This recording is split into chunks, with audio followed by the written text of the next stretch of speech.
নমস্কার বন্ধুরা, গোলুস কিচেনে আপনাদেরকে স্বাগত জানাই। এখন শীতকাল আর পিঠে পুলি খাওয়ার এটাই হচ্ছে সময়। আমি আপনাদের জন্য একটা প্রিন্টেড পাটিসাপটার রেসিপি নিয়ে চলে এসেছি। দেখতেই পাচ্ছেন যে পাটিসাপটাগুলো কতটা সুন্দর লাগছে দেখতে, আর খেতে বন্ধুরা অনেক সুন্দর। আর মাত্র বাড়িতে কিছু সামান্য উপকরণ দিয়েই এই পাটিসাপটাটা আপনারা সহজেই বাড়িতে বানিয়ে ফেলতে পারবেন। তাহলে চলুন বন্ধুরা, কথা না বাড়িয়ে মেন রেসিপিতে যাওয়া যাক। আর আমি একদম সহজভাবে আপনাদেরকে দেখাবো যে এই পিঠে আপনারা বাড়িতে কিভাবে বানাতে পারবেন। সবার প্রথমে আমি একটা স্টিলের গামলার মধ্যে 2 বাটি পরিমাণে চালের গুঁড়ো নিয়ে নেব। এই চালের গুঁড়োটা আমি বাজার থেকে কিনে নিয়ে এসেছি। এবার এর মধ্যে আমি পরিমাণ মতন চিনি দেবো। আপনারা আপনাদের স্বাদ অনুযায়ী এর মধ্যে চিনি ব্যবহার করবেন। আর এই গোলাটা আমি বানাবো উষ্ণ গরম জল দিয়ে। আর উষ্ণ জলের বদলে আপনারা দুধ দিয়েও ব্যবহার করতে পারেন। সবার বাড়িতে সবসময় দুধ থাকে না, তো সেই জন্য আমি এটা জল দিয়ে আপনাদেরকে গুলে দেখাচ্ছি। দেখুন, প্রথমে অল্প অল্প করে জল দিয়ে এমন ভালোভাবে মেখে নিতে হবে। যদি একবারে বেশি জল দিয়ে দেন তাহলে গুটলি পাকিয়ে যাবে, তখন কিন্তু আপনাদের গুটলি ভাঙতে অনেক সময় লাগবে। প্রথমে যদি আপনারা এরকম অল্প জল দিয়ে ভালো করে চটকে এরকম মিহি করে মেখে নিয়ে তারপরে ব্যাটারটা বানান, তাহলে কিন্তু এর মধ্যে গুটলি পাকাবে না।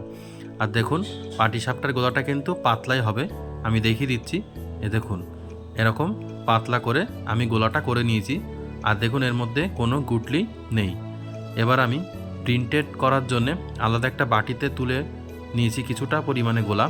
এবার এর মধ্যে আমি হালকা পরিমাণে ফুড কালার দিয়ে কালারটা করে নিয়েছি। এবার আমি ছোট্ট একটা রকম বোতল নিয়েছি, আর বোতলের মুখটা আমি ছিদ্র করে নিয়েছি।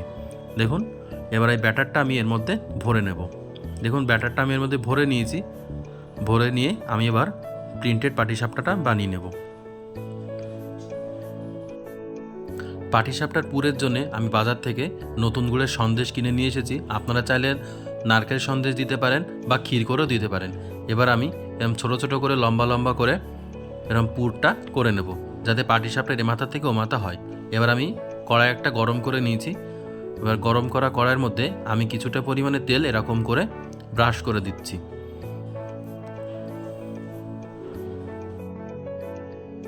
তেল আমার ব্রাশ করা হয়ে গেছে।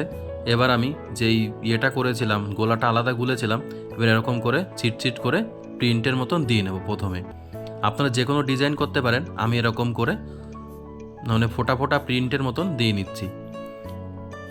দেখুন আমি কিভাবে করছি, আপনারা দেখে হয়তো বুঝতেই পারছেন। এবার এটা কিছুটা পরিমাণে একটুখানি আঁচে দেওয়ার পরে তারপরে এরকম করে আমি পাতলা গোলাটার মধ্যে দিয়ে দেব। দিয়ে দু হাত দিয়ে এই কড়াইটাকে ঘুরিয়ে চারি সাইডে আমি গোলাটা দিয়ে দেব। দেখুন, আপনারা দেখে বুঝতেই পারছেন যে কতটা সহজভাবে এটা আমি করছি। আমার ঘোরানো হয়ে গেছে। দেখুন, পুরো জায়গাটা কিন্তু গোলাটা হয়ে গেছে।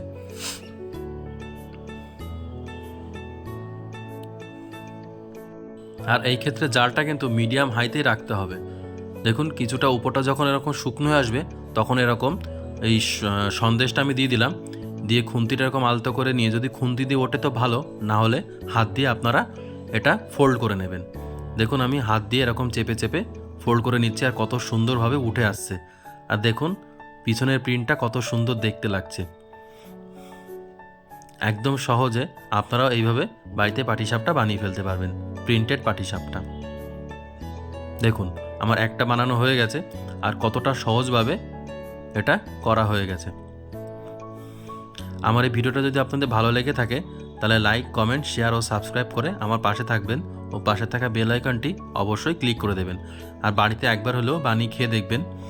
খাওয়ার পরে কেমন হলো আমাকে অবশ্যই কমেন্ট বক্সে জানাবেন। আমি আপনাদের সুবিধার জন্য আরও একটা পাটিসাপটা আপনাদের বানিয়ে দেখিয়ে দিচ্ছি।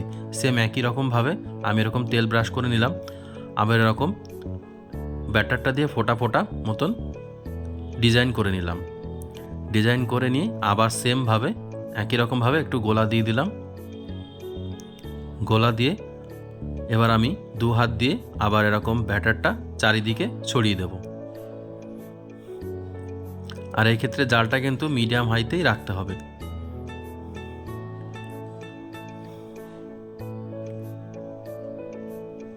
দেখুন, এবার 15 থেকে 20 সেকেন্ড এটা মিডিয়াম হাইতে রেখে তারপরে আমি আবার সন্দেশটা এর মধ্যে দিয়ে দিলাম।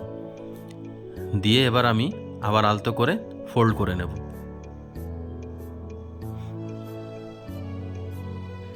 দেখুন কতটা সহজভাবে এটা কড়াই থেকে উঠে আসছে, আর আমি হাত দিয়ে কত সুন্দরভাবে তুলে নিতে পারছি। আপনারা যদি আমার এই পুরো রেসিপি এইভাবে ফলো করেন তাহলে আপনারাও বাড়িতে এরকম প্রিন্টেড পাটিসাপটা বানিয়ে ফেলতে পারবেন। কড়াইতে একদম লেগে যাবে না, আর সুন্দরভাবে কড়াই থেকে উঠে আসবে। দেখুন দ্বিতীয় নাম্বারটা আমার হয়ে গেছে, আর দেখুন দেখতে কতটা সুন্দর লাগছে। আমার পিঠে বানানো হয়ে গেছে। আপনাদের যদি আমার ভিডিওটা ভালো লেগে থাকে তাহলে লাইক, কমেন্ট, শেয়ার ও সাবস্ক্রাইব করে আমার পাশে থাকবেন, ও পাশে থাকা বেল আইকনটি অবশ্যই ক্লিক করবেন। আর প্রথম থেকে শেষ পর্যন্ত দেখার জন্য অনেক ধন্যবাদ। ভালো থাকবেন।